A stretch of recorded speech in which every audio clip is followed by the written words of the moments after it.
প্রিয় বন্ধুগণ, আজকে আমরা সবাই বলছি যে আমরা স্বাধীন হয়েছি, হয়তো স্বাধীন হয়েছি, হয়তো হয়েছি, এখনো চতুর্দিকে নাগিনীরা ছড়াইছে নিঃশ্বাস।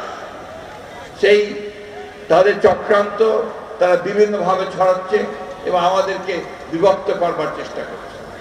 আজকে আমাদের যেটা প্রয়োজন সবচেয়ে বেশি, তা হচ্ছে আমাদেরকে পার্টির ঐক্য, যে ঐক্য নিয়ে আমরা দীর্ঘ 16 বছর লড়াই করেছি, সেই ঐক্যকে অটুট রাখা এবং কোনো মতেই তাদের চক্রান্তে পা না দেওয়া আমাদের আনন্দিত করে।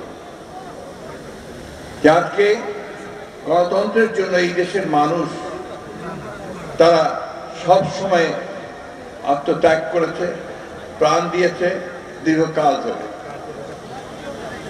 আমরা যখন স্বাধীন হয়েছি 1971 সালে, আমরা তখন ধরে নিয়েছিলাম যে আমরা একটা সত্যিকার অর্থেই গণতান্ত্রিক রাষ্ট্র, গণতান্ত্রিক সমাজ পাব।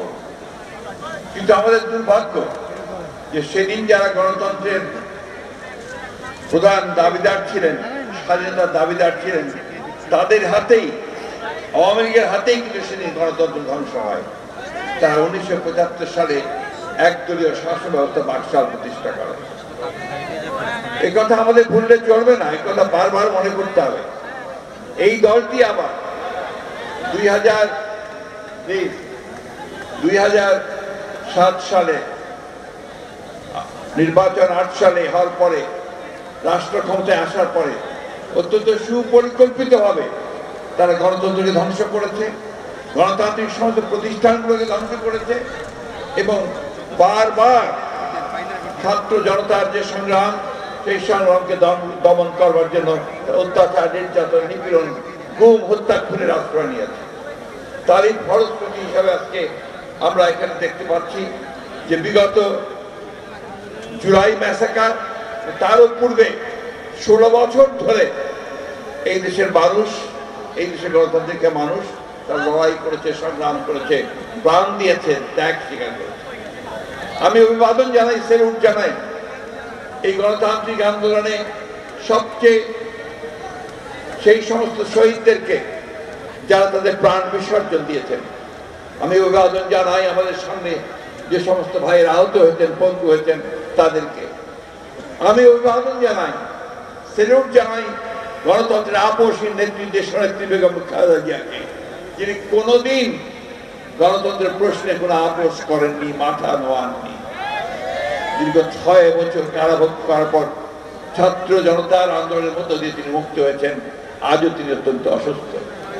আমি অভিবাদন জানাই আমাদের ভারপ্রাপ্ত চেয়ারম্যান জনাব তারেক রহমানকে, যিনি মিথ্যা মামলায় নির্বাসিত হয়ে বিদেশে থেকেও এই দীর্ঘ বছরগুলোতে এখানে গণতন্ত্রের সংগ্রাম করেছেন, সহযোগিতা করেছেন, নেতৃত্ব দিয়েছেন। প্রিয় বন্ধুগণ, আজকে আমরা সবাই বলছি যে আমরা স্বাধীন হয়েছি, হয়তো স্বাধীন হয়েছি, হয়তো হয়েছি, এখনো চতুর্দিকে নাগিনীরা ছড়াইছে নিঃশ্বাস।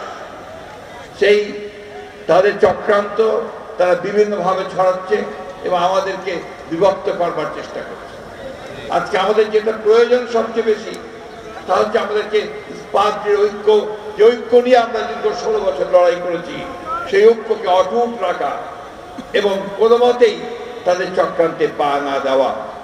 আমি বিএনপির নেতা কর্মী ভাইদেরকে আমার আন্তরিক ধন্যবাদ জানাই যে তারা শত প্রলোভনের মধ্য দিয়ে, উস্কানির মধ্য দিয়ে তারা শান্ত থেকেছেন এবং তারা এই দেশকে রক্ষা করবার জন্য তারা কাজ করে যাচ্ছেন। আমি ধন্যবাদ জানাই আমাদের সেই সমস্ত দলগুলোকে, রাজনৈতিক দলগুলোকে, সংগঠনগুলোকে, যারা দীর্ঘকাল ধরে এই সংগ্রাম লড়াইয়ে আমাদের সঙ্গে সংযুক্ত হয়েছেন, কাজ করে চলেছেন। আজকে একটা সংগ্রামের মধ্যে দিয়ে, আত্মত্যাগের মধ্যে দিয়ে আমরা একটা অন্তর্বর্তীকালীন সরকার পেয়েছি। এই অন্তর্বর্তীকালীন সরকারের কাছে জনগণের প্রত্যাশা আকাশচুম্বী।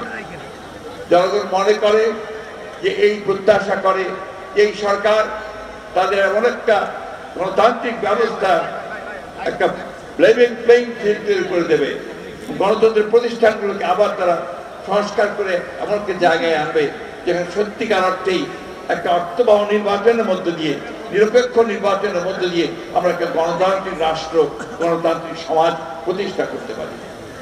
আমি অনুরোধ করব এই ইন্টারিম গভর্নমেন্টের কাছে যে আজকে আমার যে সমস্ত ভাইরা পঙ্গু হয়েছেন, আজকে যারা নিহত হয়েছেন এই 16 বছর ধরে এবং বর্তমানে এই আন্দোলনে, তাদের সকলকে রাষ্ট্রের তরফ থেকে তাদের ক্ষতিপূরণ দিতে হবে এবং তাদেরকে ভাতা দিতে হবে, প্রদান করতে হবে।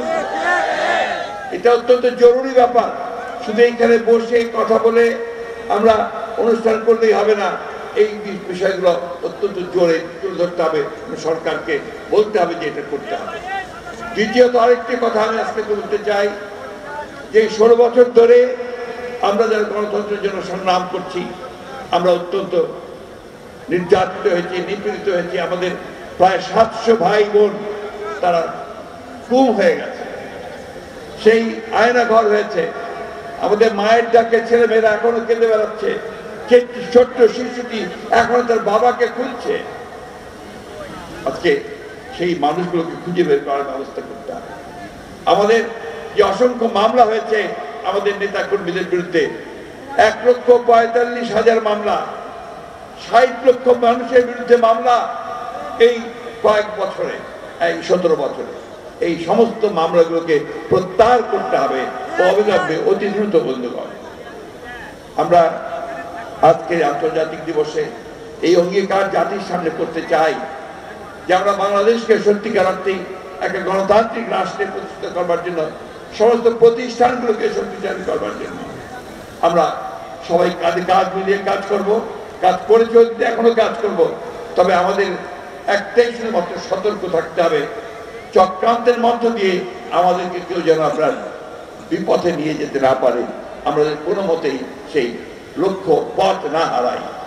গতকাল গোপালগঞ্জে আমাদের স্বেচ্ছাসেবক দলের সভাপতি জিলানির উপর আক্রমণ করা হয়েছে, তার স্ত্রীকে আক্রমণ করা হয়েছে। আমি নিজে গিয়ে দেখে এসেছি। একজন নেতা শহীদ হয়েছে। বন্ধুগণ, পরিষ্কার বোঝা যাচ্ছে যে তারা এখনো আবার হায়নার মতো লুকিয়ে আছে, যে কোনো সময় তারা আক্রমণ করবে। সেই আক্রমণকে আমাদের প্রতিহত করতে হবে, আমাদেরকে গণতন্ত্রকে প্রতিষ্ঠা করতে হবে। বন্ধুগণ, আমি বক্তব্য বাড়াবো না। আমি ধন্যবাদ জানাতে চাই যে এই প্রতিকূল প্রাকৃতিক পরিবেশের মধ্যেই, এত বৃষ্টির মধ্যেও আমাদের আয়োজকরা, আপনারা শিল্পীরা এখানে পারফর্ম করেছেন, আপনারা শুনেছেন। আমি আমাদের দলের পক্ষ থেকে, দেশনেত্রী বেগম খালেদার পক্ষ থেকে, আমাদের ভারপ্রাপ্ত চেয়ারম্যান তারেক রহমানের পক্ষ থেকে আপনাদেরকে অশেষ অভিনন্দন জানাচ্ছি, ধন্যবাদ জানাচ্ছি, কৃতজ্ঞতা জানাচ্ছি। আসুন আমরা সামনের দিনগুলোতে পেছনে ফিরে না তাকাই, আমরা সামনের দিনগুলোতে গণতন্ত্রের পক্ষে, জনগণের পক্ষে, মানুষের পক্ষে এগিয়ে যাই। এটাই হোক আমাদের এখনকার শপথ। ধন্যবাদ সকলকে। আসসালামু আলাইকুম।